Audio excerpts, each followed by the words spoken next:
ऐसा सुंदर स्वभाव बनाइए जो दूसरों के साथ निभने में अड़चन ना आए, और अपने आप में ऐसा बदलाव लगाइए जो दूसरे लोग तुम्हारे साथ में भी निभ सके। और अपना स्वभाव ऐसा बनाइए जिससे कि जहां जाओ वहां तुम्हारा प्रभाव बढ़े। और अपनी वाणी को ऐसा संवारिए, सुधारिए, जब बोलो तो लोग सुनने के लिए कान लगा दें कि थोड़ा और बोलिए, आपकी बात अच्छी लग रही है। इसलिए कबीर साहब कहते हैं, ऐसी वाणी बोलिए मन का आपा खोए। आपा कहते हैं अहंकार, मन के अहंकार को खो करके बोलिए।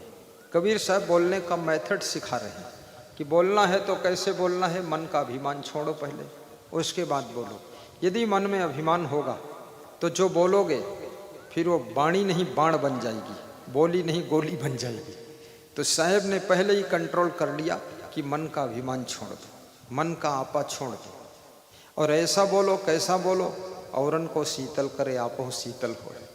कितने लोग बोलते हैं, जो सुनते हैं वो भी गर्म हो जाते हैं और बोलने वाले खुद भी गर्म हो जाते हैं। गर्मा गर्म पकौड़ी और मूंगफली बिकने लग जाती है। ऐसा नहीं बोलना है, कम बोलो, थोड़ा बोलो, और जरूरत नहीं है तो ना बोलो। ये मत सोचो कि बोल करके हम किसी को दिल को जीत लेंगे, नहीं जीत पाओगे, कभी नहीं।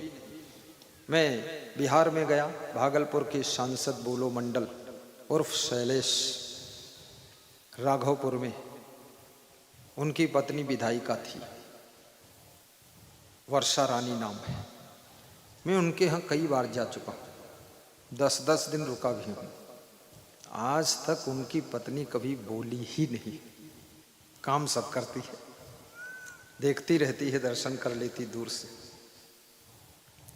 खुश रहती है। ऐसा भी नहीं कि गुस्सा रहती कि आ गए गुरुजी फिर हमको भोजन बनाना पड़ेगा, ऐसा भाव भी नहीं, प्रसन्न रहती।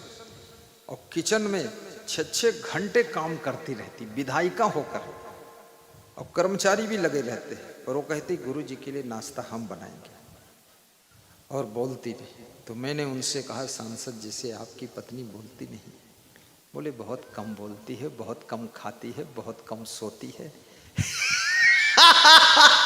तो हमने कहा बहुत कम खाती है।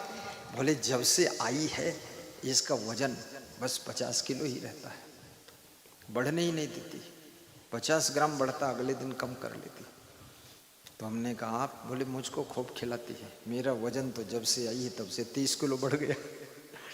मैं खा लेता हूँ, ये खाती भी नहीं है, ज़्यादा सोती भी नहीं है, बोलती भी नहीं है, लड़ती भी नहीं है, काम सब करती है, और विधायिका है, मंच पर बोलती जब भाषण देना होता है, बाकी घर में इसकी आवाज़ सुनाई नहीं देती। कितने महान हैं वे लोग जो अपने घर में, सांप से सीख लो, सांप भी अपने घर में बिल में घुसता है तो शांति से घुसता, शांति से रहता है, वहाँ न किसी को डसता है न फुफकारता है। याद रखना, कितने लोग तो घर ही में सांप बनते हैं, बाहर तो रस्सी बने रहते हैं, लेकिन घर में बहुत फुफकारते हैं। घर में शांति से रहो, क्योंकि शांति और अशांति घर से ही पैदा होती है। घर में अगर आप डिस्टर्ब हैं, अव्यवस्थित हैं, तो आप जीवन में कहीं भी सुख नहीं पा सकते। अपने घर में व्यवस्थित रहो, व्यस्त रहो, लेकिन अस्त व्यस्त ना रहो। अस्त व्यस्त रहोगे तो ध्वस्त रहोगे, केवल व्यस्त रहो और मस्त रहो। व्यवस्थित काम करिए, सामान को यथा स्थान रखिए। कितने लोग सामान को इधर उधर रखते हैं और रोज सामान ढूंढने में टाइम बर्बाद, और जिसके लिए सामान चाहिए वो भी वेटिंग में लगा है, बैठा है 10 मिनट से इंतजार कर रहा है। और कितने लोग लापरवाही करते हैं, चिंता नहीं, फिक्र नहीं, सामान छोड़ के गए दामोदरपुर में और ढूंढ रहे हैं प्रयागराज त्रिवेणी संगम पर झोला, और झोला ही भूल गए। घर में फोन करते हैं ज्वारा कहाँ है, तो पत्नी कहते ज्वारा तो यहीं धरा है, और वहाँ तीर्थ पर ढूंढते, और बताओ चोर कोई उठा लीजिए। अरे सबसे बड़े तुम चोर हो जो अपन लईबा ही नहीं करो ज्वारा। यथा स्थान सामान ना रखने वाले लोग शांति नहीं पाते, उनका समय बर्बाद होता है, वही सामान ही दिन रात ढूंढा करते। इसलिए पहले ही फिक्र कर लो, जो पहले फिक्र नहीं करेगा वो लास्ट में चिंता की ज्वाला में जलेगा, जो शुरू में फिक्र कर लेगा वो चिंता की ज्वाला से पार हो जाएगा, चित्त की प्रसन्नता के फूल खिलने लग जाएंगे। इसलिए पहले ही फिक्र करो। जय जय जय। लड़कियों का विवाह भी समय पर कर दो। क्या लड़की तुमसे कहे कि मैं अब भाग जाऊंगी तब तुम मानोगे? लड़की तुमको एप्लीकेशन लिख कर देगी कि पिताजी विवाह कीजिए, कोई उसका भी तो मान सम्मान है। 18 साल की लड़की हो जाए फट से विवाह करो। लोग कहते अभी पढ़ रही, ये कर रही, वो कर रही। अरे विवाह के बाद भी पढ़ लेगी, जिसको पढ़ना है बाद को भी पढ़ता है। हम तो अब भी पढ़ रहे हैं, 60 साल की उम्र में पढ़ाई कर रहे हैं। जिसको पढ़ना नहीं है वो 18 साल हम पढ़ते नहीं। किताब दोगे तो फाड़ देगा एक दिन में, बोले या किताब पढ़ डाल, फट गए जानो पढ़ गए भाई। तो जिसको पढ़ना नहीं है समय पर शादी भी कर दो। अपने बेटा बेटी के हाव भाव, क्रियाकलाप, कटाक्ष, आकर्षण को देखते भी रहो कि उसका मन किधर उत्सुक हो रहा है, तो फट से उसकी शादी रचो। क्योंकि साधु की तरह रहना सबके बस की बात नहीं। मन इंद्रियों को वश में रखना ये छोटी मोटी बात नहीं है, ये तो बहुत बड़ी ऊंचाई की चढ़ाई है। एवरेस्ट पर चढ़ना आसान है, पर साधना की चोटी पर चढ़ना बहुत कठिन है। और जो वैराग्य से भर जाता है और ब्रह्मचर्य के तप को करना शुरू कर देता है, और जो डेली सत्संग सुनता है, गुरु के सानिध्य को प्राप्त करता है, वही चंचल मन को जीत करके, इंद्रियों पर विजय प्राप्त करके तपस्या में सफल होता है। इसलिए कितने साधुओं को देख लो आप, 10-20 साल साधु रहते हैं, उसके बाद कहीं से साधुनी ढूंढ कर ले आते। 20-30 साल साधु की लंगोटी पहनते, उसके बाद कहीं से भगत की लड़की ही विवाह करके ले आते। और भगत भी सोचता है चलो साहिब के साथ चली जाए, ठीक है। अभी तक वो साहिब कहलाते थे, मुसाहिब हो गए। ये साधना, ये तपस्या कोई साधारण चीज नहीं। और जो इस तपस्या में सफल हुआ, भगवान भी उसको सर झुकाता है। भगवान राम क्या कहते हैं कि मोते अधिक संत कर लेख है, प्रथम भगति संतन कर संगा। राम ये नहीं कहते कि प्रथम भक्ति मेरी करो, राम कहते संतों की संगत करो, ये प्रथम भक्ति है। राम यही कहते हैं कि मेरे से बड़ा संतों को समझो, मोते अधिक संत कर लेख है, सतुई सम मोह में जग देख है। जगत के जितने नर नारी हैं उनको मेरे समान देखिए, और अगर संत मिल जाए उनको मुझसे भी बड़ा देखिए, वो मुझसे बड़े हैं। भगवान भी त्याग और तप के आगे, ब्रह्मचर्य के आगे नमन वंदन करता है, क्योंकि भगवान भी कहते हैं ऐसे महान तपस्वी संतों के चरणों की धूल मेरे सिर पर पड़ जाएगी तो मैं भी पवित्र हो जाऊंगा, मेरा भी कल्याण हो जाएगा। निरपेक्षम मुनिम शांतम निर्वैरम समदर्शनम अनुव्रज्यामेहम नित्यम पूयतें घृणुहि। भगवान श्री कृष्ण ने कहा है जो संत अपेक्षा रहित है और आत्म मंथन में लगे रहते हैं, अंतर शांत रहते हैं, प्रसन्न चित्त रहते हैं, निर्वैरम जो किसी से बैर नहीं रखते, सब पर प्रेम बरसाते, समदर्शनम अनुव्रज्यामेहम, ऐसे संत जो गरीब अमीर को बराबर प्रेम देते हैं। ऐसा नहीं कोई गरीब आ गया तो उसको ठुकरा दिया, गरीब को भी आशीर्वाद, अमीर को भी आशीर्वाद है। ऐसे महान संत, उनके चरणों की धूल कृष्ण कहते हैं मेरे ऊपर पड़ जाएगी तो मेरा भी कल्याण हो जाएगा। ऐसा इस श्लोक का अर्थ है।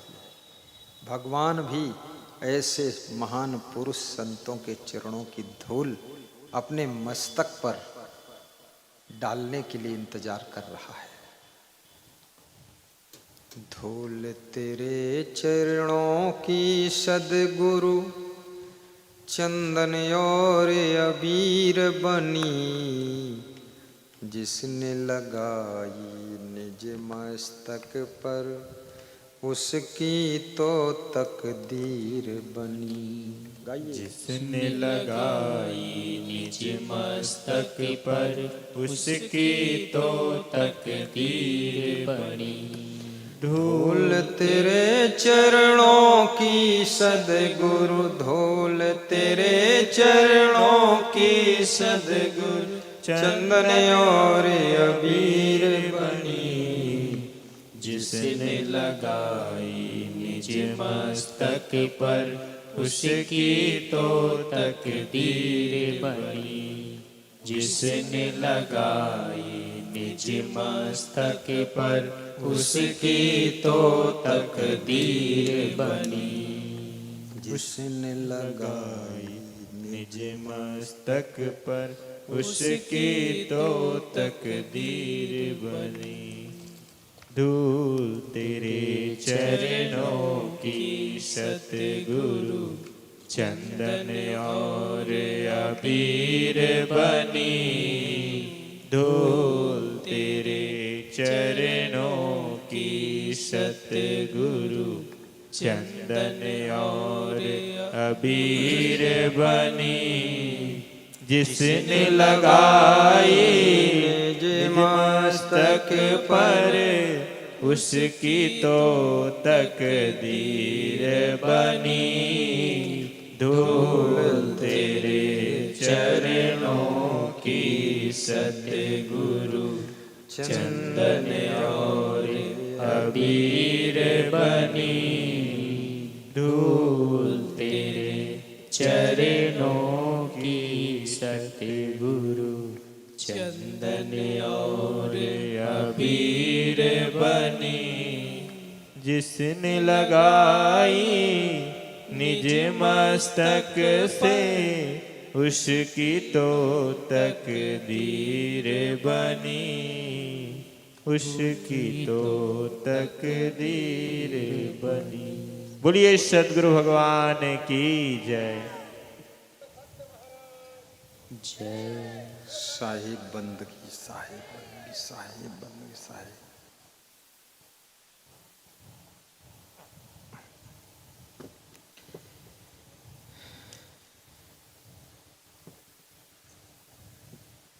जौनपुर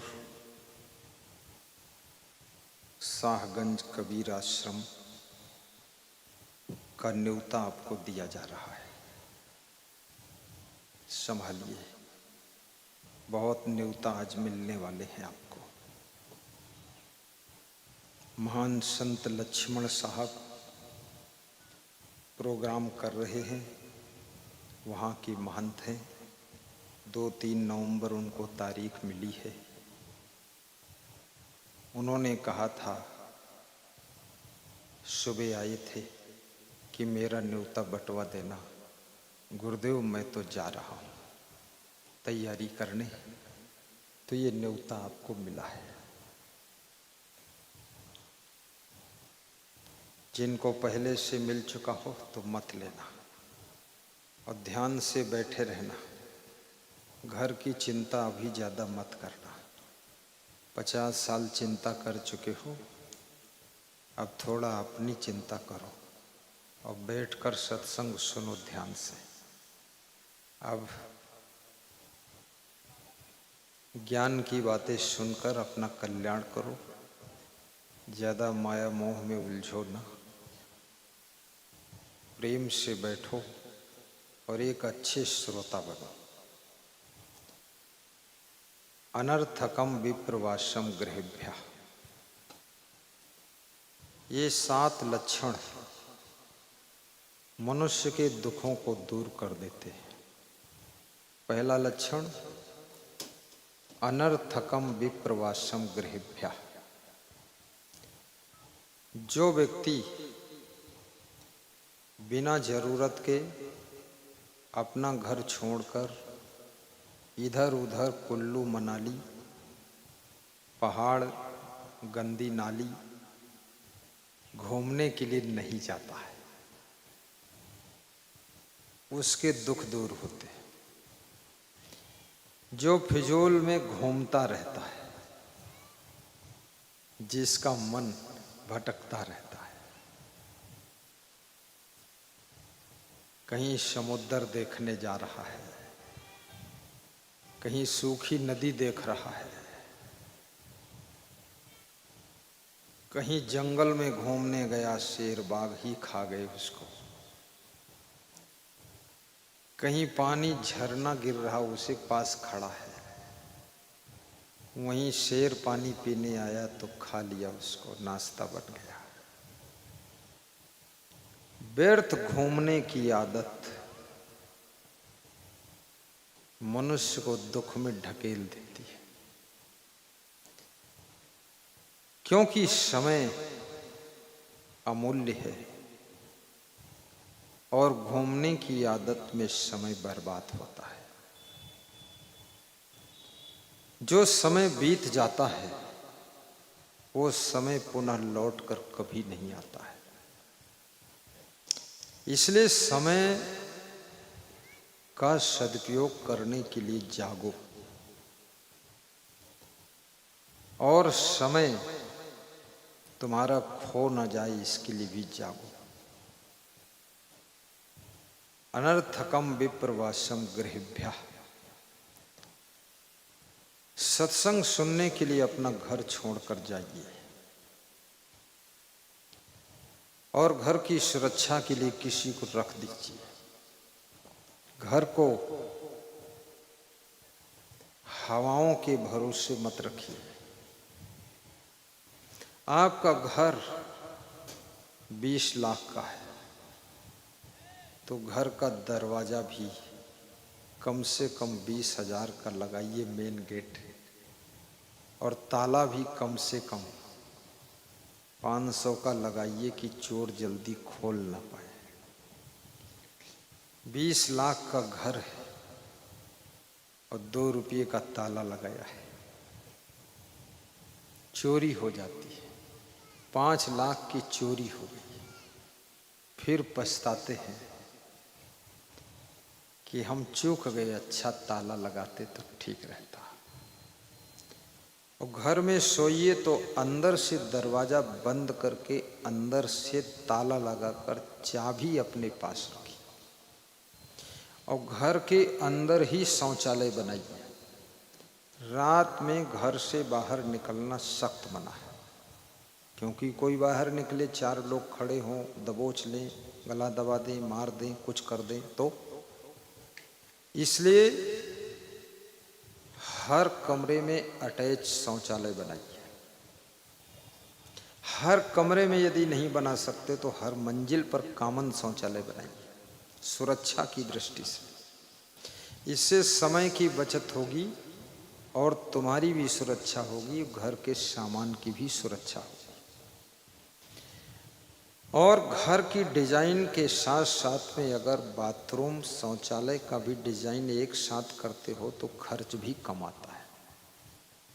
पुरानी परंपराओं को छोड़ दीजिए, तोड़ दीजिए और नई व्यवस्था में जिंदगी जीना शुरू कर दीजिए। मकान ऐसे बनाइए जैसे स्वर्ग होता है। बहुत लंबी नींव मत खोदिए, नींव खोदते हैं इतनी लंबी लगता है डिग्री कॉलेज बनाने जा रहे हैं, और खाली नींव डाल के 10 साल दीवार नहीं उठा पाए। थोड़ा छोटा रूप बनाइए। रास्ते में मकान मत बनाइए, रास्ते से 2 फुट ज़्यादा छोड़ दो ताकि भविष्य में बुलडोजर से तोड़े ना सरकार, ताकि रास्ता बाधित न हो, ताकि कोई बेईमान तुमको ना कहे, ताकि तुम्हारी गाड़ी भी तुम्हारे मकान तक आ जाए। जब गांव भर के लोग रास्ते में दीवार खड़ी करके मकान खड़ा कर दोगे और गांव के लोगों को ही रास्ते से आना है और रास्ता गांव के लोगों ने ही बंद किया है, कम कर दिया है, सकरा कर दिया है, तो गांव के लोग गांव के बाहर गाड़ी खड़ी करके बोरियां पीठ पर ढोएंगे तो बैल गधा बनोगे तुम्ही। तुम्हारी गाड़ियां सबकी सबके द्वार पर पहुंचनी चाहिए ताकि अपने द्वार पर गाड़ी सुरक्षित खड़ी रहे। ऐसा मकान बनाइए। और समय को व्यर्थ न खोइए। कोई ताश खेल रहा है, ताश देखने के लिए भी मत खड़े होइए। ताश खेलना पाप है। ताश खेलने से समय का नाश होता है। जुआ कभी मत खेलिए। जुआ खेलोगे एक बार जीत जाओगे, लालच लग जाएगा, दूसरी बार ऐसा बुरी तरह हारोगे कि कर्जे में डूब जाओगे। इसलिए जुआ खेलकर रातों रात करोड़पति बनने का लालच छोड़िए। धीरे धीरे करोड़पति बनो, अन्यथा करोड़पति के लालच में रोडपति हो जाओगे, रोड पर पहुंच जाओगे। अनर्थकम विप्रवासम गृभ्या पापई संधि। दूसरा लक्षण कि पापियों से दोस्ती मत करो। गलत लोगों से दोस्ती करने वाले लोगों का विनाश पहले हो जाता है। कर्ण ने दुर्योधन से दोस्ती किया था तो कर्ण का भी वध हुआ था महाभारत में। दुर्योधन से पहले कर्ण मारा गया था क्योंकि गलत व्यक्ति से दोस्ती किया था। बिना दोस्त के रहना अच्छा है।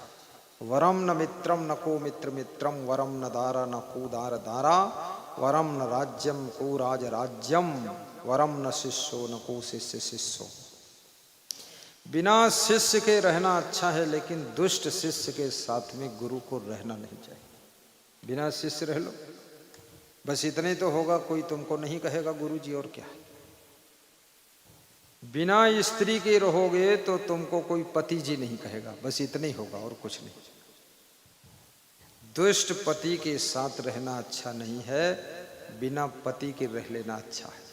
दुष्ट स्त्री के साथ रहना अच्छा नहीं है, बिना पत्नी के रह लेना अच्छा है। और दुष्ट मित्र के साथ रहना अच्छा नहीं है, बिना मित्र के अकेले रह लेना अच्छा है। और दुष्ट राजा के राज्य में रहना अच्छा नहीं है, बिना राज्य के ऐसे रह लेना अच्छा है।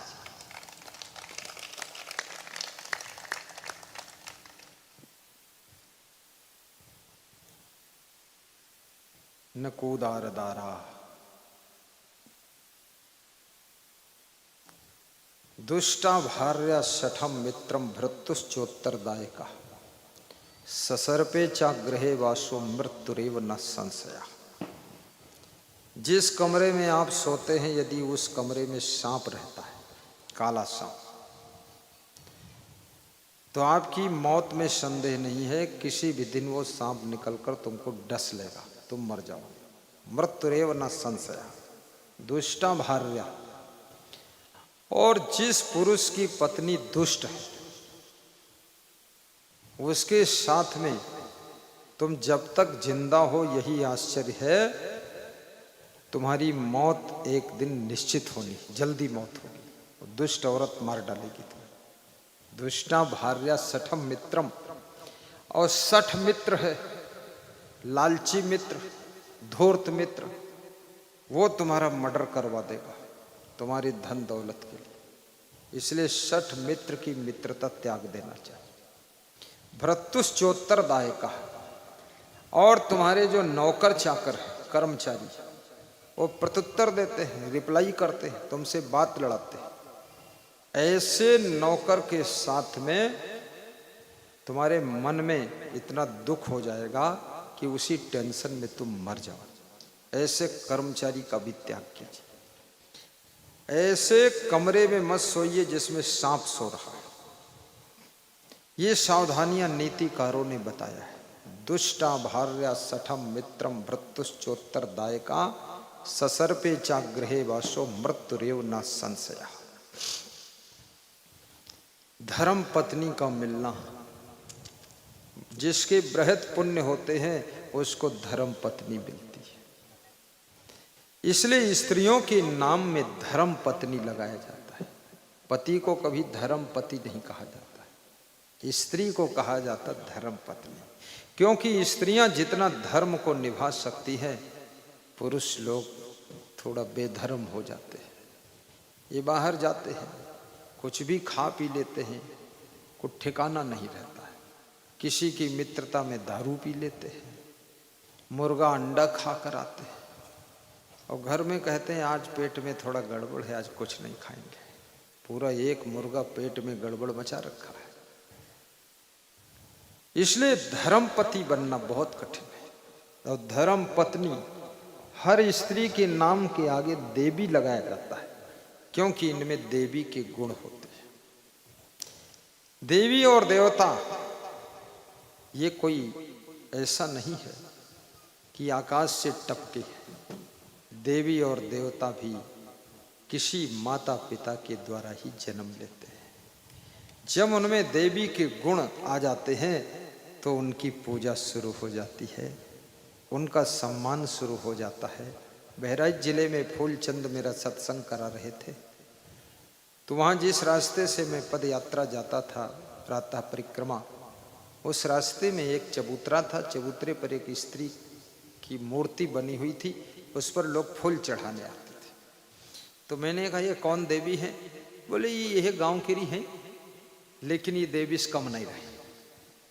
इनकी रहनी गहनी और आचार विचार इतने अच्छे थे कि गांव भर इन पर फूल चढ़ावत है, इनकी पूजा करते हैं। अभी इनका मरे 10-5 साल हुए हैं, लेकिन ये बहुत महान थी, बहुत भक्ति, बहुत सत्संग, और कभी अपने पति को मारिन नहीं, न पति को गाली दीन, और न पति से लड़ाई करिन ताल ठोक के। बहुत सीधी सादी, बड़ी बुद्धिमान, और सब काम सही। इनके पास में 10-50 स्त्रियां बैठती थी, उनको भी ये ज्ञान देती थी। अब वो 10 साल मरे हुए और उसकी मूर्ति की पूजा होती, लोग फूल चढ़ा देते।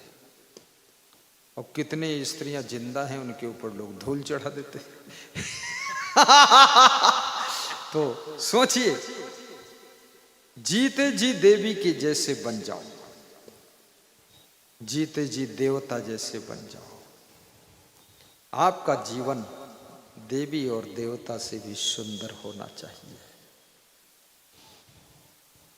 भगवान कृष्ण कहते हैं, देवी देवता की कोई योनि नहीं होती है। जो देवी संपदा के गुणों को अपने भीतर धारण करते हैं, वही लोग नर नारी देवी और देवता बन जाते हैं। अभयम सत्वम संशुद्धि ज्ञान योग व्यवस्थिति दानम दमश्च यज्ञ स्वाध्याय तप आर्जवम अहिंसा सत्यम अक्रोधः शांति त्यागः अपैशनम दया भूतेश अलोलुप्तम मार्दोम हीहु अचापलम तेजः क्षमा धृति शौचम अद्रोहो नातिमानिता भवन्ति संपदम दैवीम अभिजातस्य भारत। 16वें अध्याय में श्रीमद् भगवत गीता में भगवान श्री कृष्ण ने अर्जुन को समझाया है कि देवी देवता के ये 26 लक्षण होते हैं। अब आइडिया लगा लेना आप में 26 में से कितने लक्षण हैं। मैं सब 26 का वर्णन कर देता हूं। अभयम मतलब जिसमें निर्भयता है, सत्यम जिसमें सात्विकता है, संशुद्धि जिसका अंतःकरण पूर्ण शुद्ध है, ज्ञान योग व्यवस्थिति जिसको आत्म ज्ञान है, और जो योग साधना में पूर्ण है, जिसका व्यवस्थित जीवन है, व्यवस्थित सेटिंग से जिंदगी जीता है, उल्लुल जुल्लुल नहीं। कितने लोगों का तो सब काम उल्लुल जुल्लुल है। उल्लुल जुल्लुल मतलब रजाई बिछावत है और गद्दा वाढ़त है, हाँ, और रात में मच्छरदानी लगावत है, लुढ़क के बाहर बर्फ पड़े, सब उल्लुल जुल्लुल। अपने मच्छरदानी छोड़ के दूसरे के मच्छरदानी में घुसे पड़े, उल्लुल जुल्लुल जिंदगी।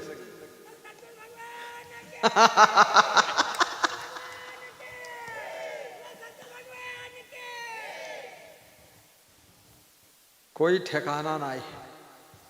अपने अंडरवियर ढूंढे नहीं पहन लड़के पहिर के चले गए, लड़का ढूंढत हमारे कहाँ चली गए, सब उल्लुल जुल्लुल। आप व्यवस्थित सेटिंग से कुछ नहीं। नाखून कटर उठाइन टेबल से और रख दिन टांडी पर, दूसरे हफ्तम ढूंढत हैं दूसरे कमर में, कह रहे हैं का तुम उठाए के लाए रहे, तनको दिमाग काम ही नहीं करते। उल्लुल जुल्लुल। एक बार वो कटोरी वाली थाली होती ना, तो वही थाली में यहाँ कटोरिया कईयो होती बनी, तो जौनी कटोरी में सब्जी परसी गई, तो सब्जी वो आदमी खाई ली, जब खीर वाला आवा तो वो सब्जी वाली में परस दे, जबकि और कटोरी खाली पड़ी रहे खीर बदले। यह उल्लुल जुल्लुल है और का। जहां जूता धरना चाहिए वहां पर पानी पिए वाला लोटा धरे, और जहां लोटा धरे के चाहिए वहां जूता धरे, जहां तकिया लगाओगे चाहिए वहां चप्पल लगाए सिरहाने, और तकिया नीचे पावन तरे डार दीने रौदत। उल्लुल जुल्लुल जिंदगी। मैं तो लोगों के घरों में जाता हूँ तो देखता हूँ, कितने घरों में तो देखता हूँ तो हमको ऐसा लगता है इसमें आदमी तो रहते नहीं, इसमें भैंसी जरूर रहती है। सब बिस्तर उलझा पुलझा रौंदा फौंदा, अरे और इतना तेल लगा है, सब गद्दा और चादर रजाई में है कि सब गंध बदबू, कोई शुद्ध साई सफाई कुछ नहीं। किसी के हम मेहमान जाओ फिर भी रजाई गद्दे को गंदा मत करो, सफाई से यूज करो। पैर धोकर पोंछ कर तब रजाई के अंदर लेटिए। पैर में मिट्टी लगी है, गोबर लगा है, ऐसे ही उमा पाँव घोसेड़ दीन। अब रजाई में गोबर लगाई दीन, रजाई को धोई, रुई कहीं धोई जाती है। यही उल्लुल जुल्लुल जिंदगी है। तो जिंदगी को सेटिंग से जियो, इसको व्यवस्थित कहते हैं। ज्ञान योग व्यवस्थिति, जो व्यवस्थित जीवन जीता वो देवी देवता है। दानम, जो दान करता है, दान इकट्ठा करना भी जानता है, दान लेना भी जानता है। दान लेना भी एक कला है, ये छोटी मोटी कला नहीं है। दान लेना हर व्यक्ति दान ले ही नहीं पाएगा। वो दान लेने जाएगा, मारे शर्म के कुछ बोल ही नहीं पड़े, द्वारे खड़ा रही फिर वापस दान लेना भी बहुत बड़ी कला है। और दान लेना दान देना ये भारतीय संस्कृति का हिस्सा है। दान लेना भी सीखो। जैसे अभी हमारे पास में एक भक्त आए थे, 10 दान डिब्बा ले गए थे, 2 आज भर के लाए। दोनों डिब्बों में करीब करीब 5-6 हजार की राशि निकली। और 4 अविद्या आश्रम की सेवा बुक ले गए थे, उसको भी एक भर के लाए हैं। उसमें 3000 की राशि 2965 निकले, पर उन्होंने 3000 पूरा करके दिया और बोले 3 सेवा बुक और है, और लोगों से दान इकट्ठा कर लूंगा। यदि आपकी वाणी में स्वभाव में इतना भी प्रभाव नहीं है कि दूसरों को तुम मोटिवेट कर सको, तो जिंदगी बेकार हो गई। इतना प्रभाव जमाइए। और दान देना भी चाहिए। कृष्ण कहते हैं दान देना देवी देवता का गुण है, लक्षण है, देवी देवता का लक्षण है। आज ये प्रोग्राम हो रहा है, इसमें एक बसंत नाम का व्यक्ति, इसने 21,000 दान दिया है ओम प्रकाश को कि मेरा भी पैसा भंडारे में लगा। अरविंद कुमार चौहान खड़े हो, इन्होंने 7,000 की बूंदी बनवाया है, बूंदी बटेगी इनकी ओर से।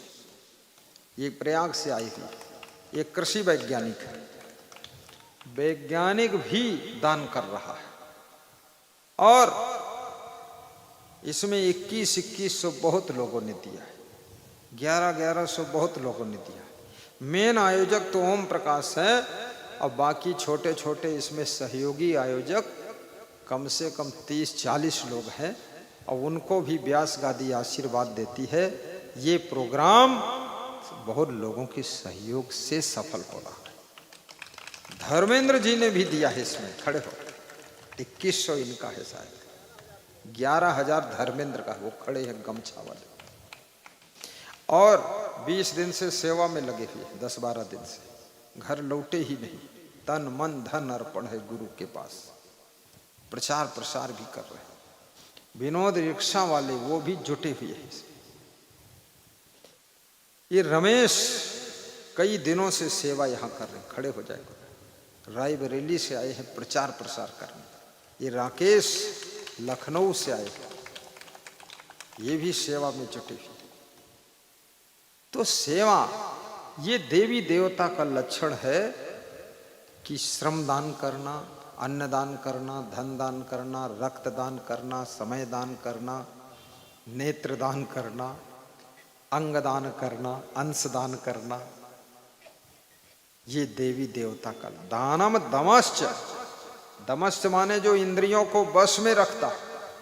इंद्रियां अगर तूफान मचाती हैं तो जबरदस्ती बस में रखता, दमन करता, कंट्रोल पक्का, पावर ब्रेक मारता है, वह व्यक्ति देवी देवता है।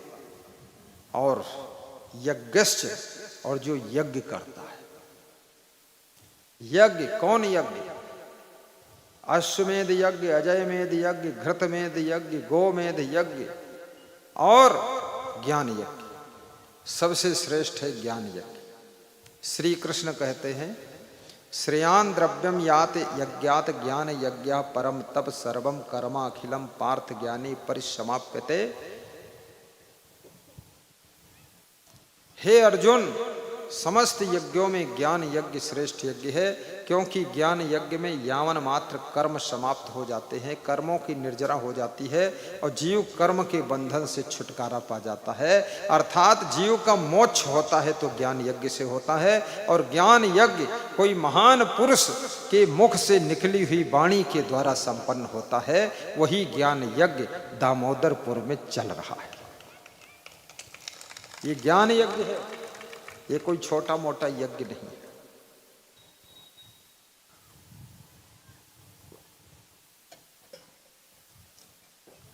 स्वाध्याय तप आर्जन, जो स्वाध्याय करता है, एक पन्ना रामायण का पढ़ता है, एक पेज गीता का पढ़ लेता है, दो दोहे कबीर के पढ़ लेता है, 1 घंटे प्रवचन गुरु का यूट्यूब चैनल में सुन लेता है।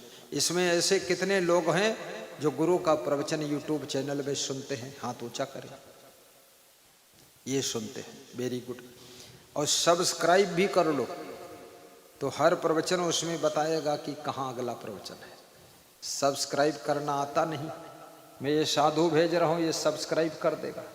चले जाओ साधु, हाँ ये साधु आ रहा, सब्सक्राइब करेगा, ये फ्री में सब्सक्राइब कर देगा। तुम ये मत सोचना कि इसका सब पैसा निकाल लेगा। सब्सक्राइब में पैसा नहीं निकलते। कुछ लोग यही डराते सब्सक्राइब में कुछ और न कर दे।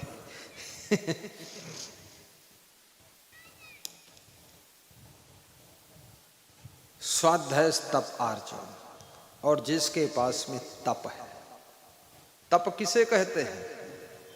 एक पांव से खड़े रहना, एक ठाढ़े सुरी, ऊर्धा बाहू हाथ ऊपर उठा के खड़े रहना, ऊर्धा बाहू तप, भूखे रहना, उपवास तप,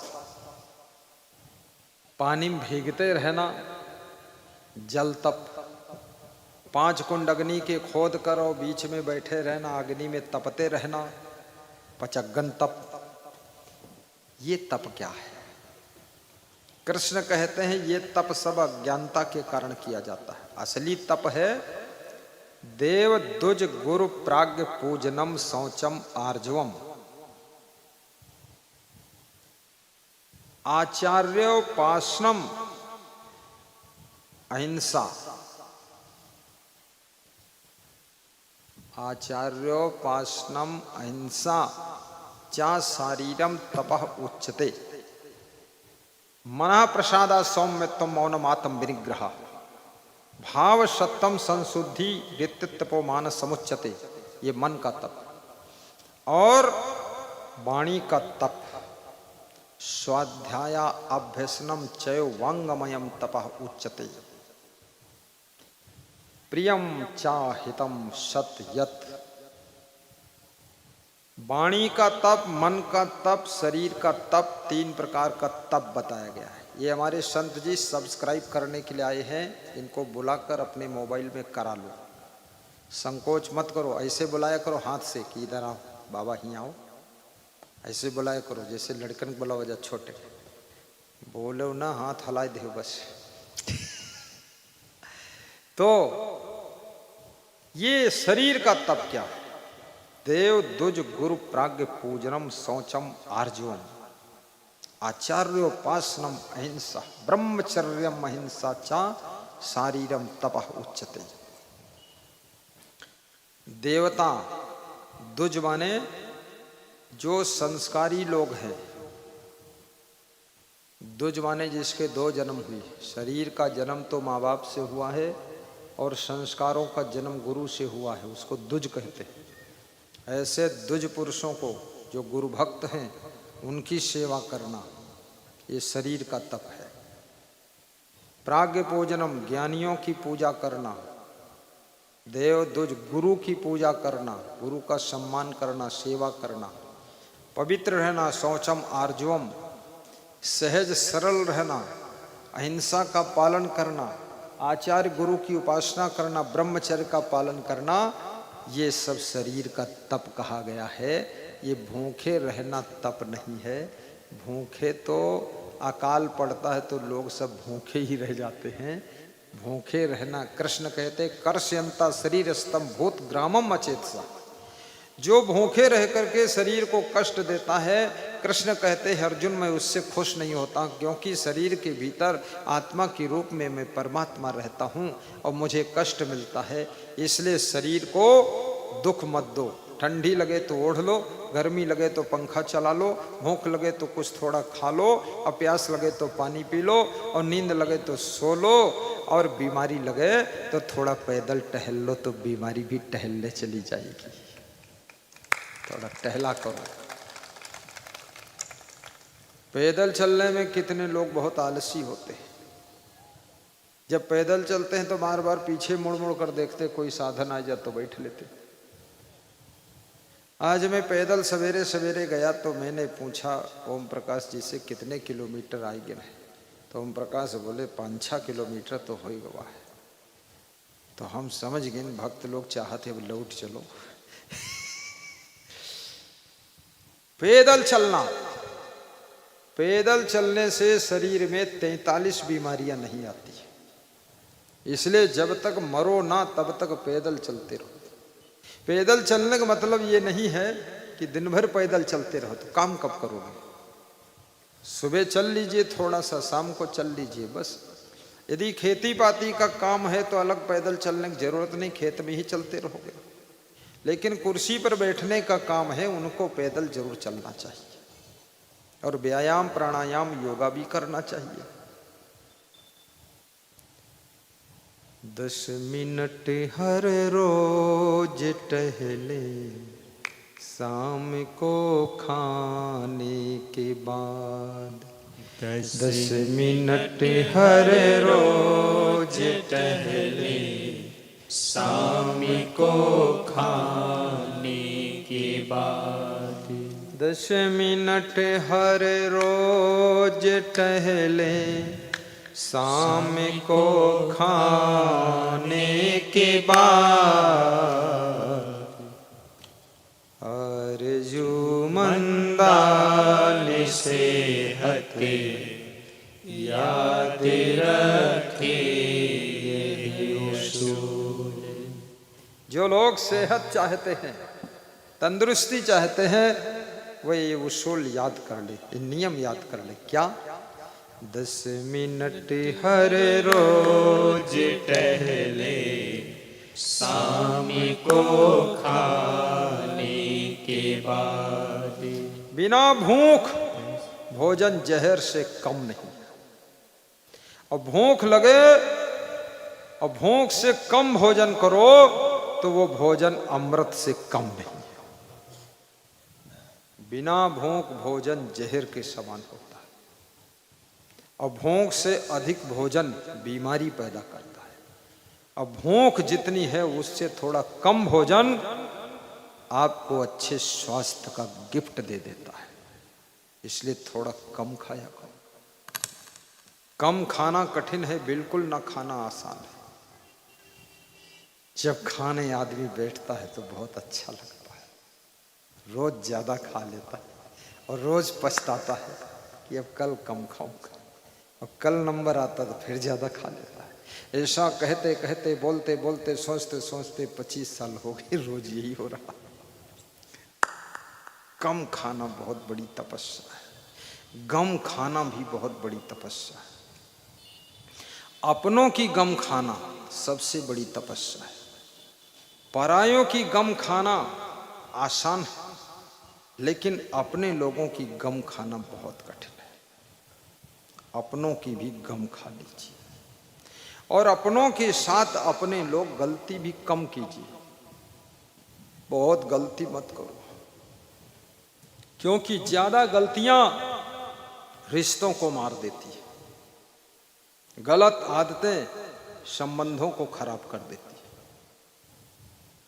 ज्यादा शराब पीने की आदत पति पत्नी के रिश्ते को बिगाड़ देगी, ससुराल के रिश्ते को बिगाड़ देगी, भाई के रिश्ते को बिगाड़ देगी।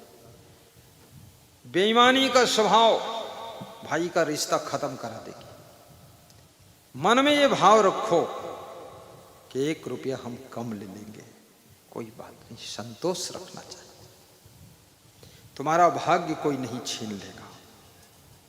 तुम अपनी किस्मत को आजमाइए, कर्म की कुंजी लगाते चलिए, भाग्य का ताला गुरु की कृपा से खुलता चला जाएगा और सब मनोकामना पूर्ण हो जाएगी। जय जय जय जय जय हो। हाँ प्रयागराज, जय हो। इस योगी हम कहाँ हैं, गुरुवर तुम्हें रिझाए। इस योगी हम कहाँ हैं, गुरुवर तुम्हें रिझाए। फिर भी मना रहे हैं, शायद ही मान जाए। फिर भी मना रहे हैं, शायद ही मान जाए। इस योग्य हम कहाँ हैं, गुरुवर तुम्हें रिझाए। इस योग्य हम कहाँ। स्वाध्याय तप आर्जो। आर्जो माने जिसमें सरलता है, जिसका मन वाणी स्वभाव सरल है, वो देवी देवता है। जैसे शंकर भगवान पर धतूरा चढ़ा दो तो भी खुश, और दूध चढ़ा दो तो भी खुश, और चावल चढ़ा दो तो भी खुश, लेकिन देखने वाले ना खुश। देखने वाले कहते हैं शंकर जी पर इतना दूध चढ़ाते हो, नाली में बह जाता है, इतना दूध गरीबों को बांट दो तो कितना भला होगा। बड़ा ज्ञान देने आई है। उनसे पूछो तुम अपने हिस्से का कितना दूध बांटते हो? बोले हम नहीं बांटे थे, लेकिन तुमका सिखाए रहे। अरे उनकी श्रद्धा है शिव जी पर चढ़ाने की, तुम वहां बांटने को बता रहे हो। और जिनको दूध बांटने को बता रहे हो वह दारू अपने ऊपर चढ़ा रहे हो। ये शिक्षा मत दीजिए, ये अपनी अपनी श्रद्धा की बात है, भक्ति भाव की होती है। जिनकी श्रद्धा है गुरु जी के पास में फल लाए, जिनकी श्रद्धा है आटा दाल भी लाए, 2-3 भक्त तो गुरु के लिए कपड़ा भी लाए हैं, बहुत सुंदर कपड़ा, कल्पनाथ जी कपड़ा लाए। ये देखो, एक और भक्त कपड़ा लाया है, कपड़ा गुरु को। कोई भक्त तो साबुन भी बहुत अच्छी लाए, काजू किशमिश भी लाए, श्रद्धा से। सबकी अपनी अपनी श्रद्धा है। अन्नदान का भी बड़ा जीवन में महत्व होता है।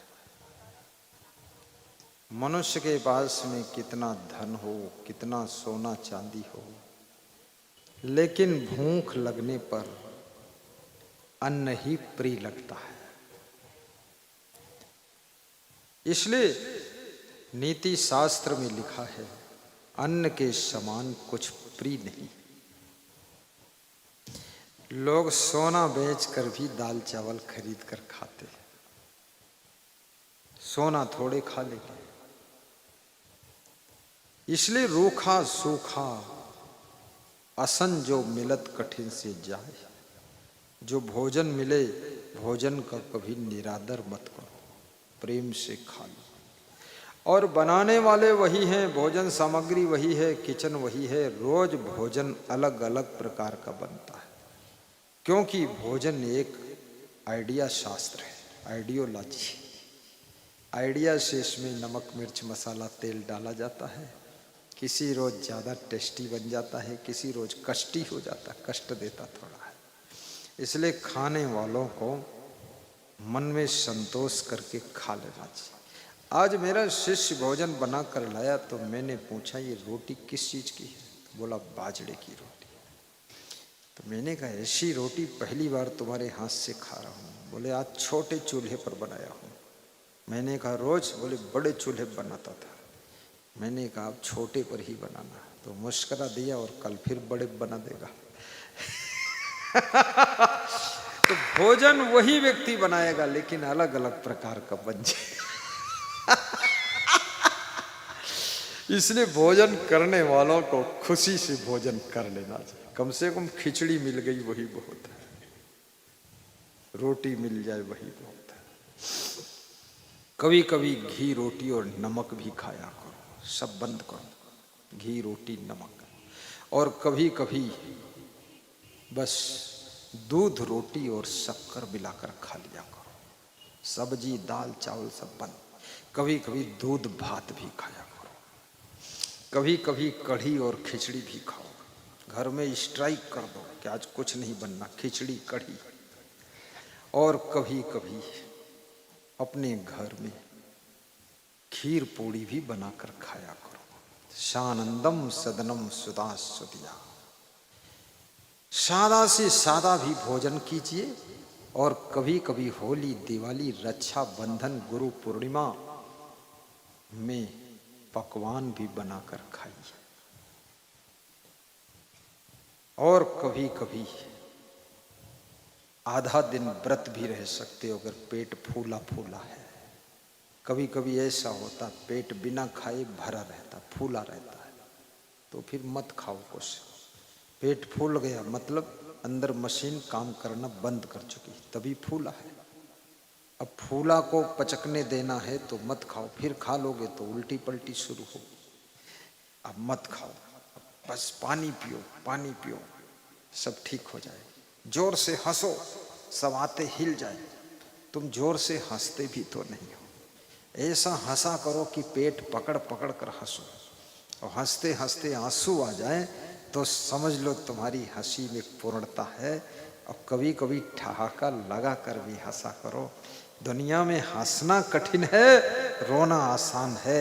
ठहाका लगाना कठिन है, टेंशन करना आसान है। और जिसको हंसने की कला आ गई, याद रखना उसकी उम्र 10 साल बढ़ जाती है।